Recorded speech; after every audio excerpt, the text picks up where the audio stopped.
కాపు సామాజిక వర్గం మొత్తం ఇప్పుడు ఒకవైపుకి వచ్చేస్తుందా? అది ఇటు బీజేపీకో లేదంటే జనసేనకో అంతే.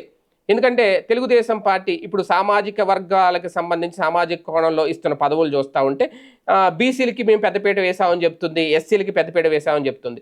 కాపులను కంప్లీట్‌గా పవన్ కళ్యాణ్ గారు లేదంటే జనసేన పార్టీ చూసుకుంటుంది. ఇప్పుడు సోము వీర్రాజు గారు కూడా అదే సామాజిక వర్గానికి సంబంధించిన వ్యక్తి కాబట్టి భారతీయ జనతా పార్టీ కూడా కాపు సామాజిక వర్గాన్ని హక్కును చేర్చుకుంది అనేది ఒక సంకేతం వెళ్ళింది సోము వీర్రాజు గారికి ఎమ్మెల్సీ ఇవ్వడంతో. అలాగే ఎలాగో పవన్ కళ్యాణ్ లేదంటే జనసేన కాపు సామాజిక వర్గం పార్టీగా ముద్ర పడింది కాబట్టి నాగబాబుకు కూడా సీట్ ఇచ్చారు కాబట్టి ఆయన అదే సామాజిక వర్గం కాబట్టి ఇప్పుడు కాపు సామాజిక వర్గం కంప్లీట్‌గా కూటమిలో బీజేపీ అలాగే జనసేన రెండు ఆక్యుపై చేసుకోబోతున్నాయా? అలాగని చెప్పి బీసీలు, ఎస్సీలు, ఎస్టీలు, ఓసీలు వద్దనుకుంటే కుదరదు.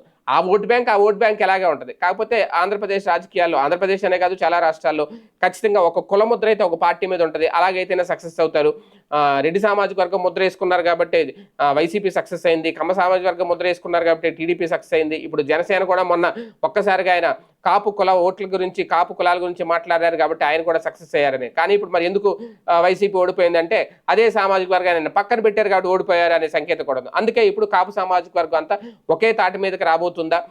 ఒకే అంటే అటు బీజేపీ జనసేన ఓట్ బ్యాంక్ కంప్లీట్‌గా కాపు ఓట్ బ్యాంక్ క్యాప్చర్ చేస్తే బీసీ, ఎస్సీ, ఎస్టీ మిగిలిన కులాలని తెలుగుదేశం పార్టీ క్యాప్చర్ చేసుకుంటే ఇక భవిష్యత్తులో వాళ్ళకి తిరుగులేదు, ఎదురు లేదు, భయం లేదు అన్నట్టుగా ముందుకెళ్తారు. చూద్దాం.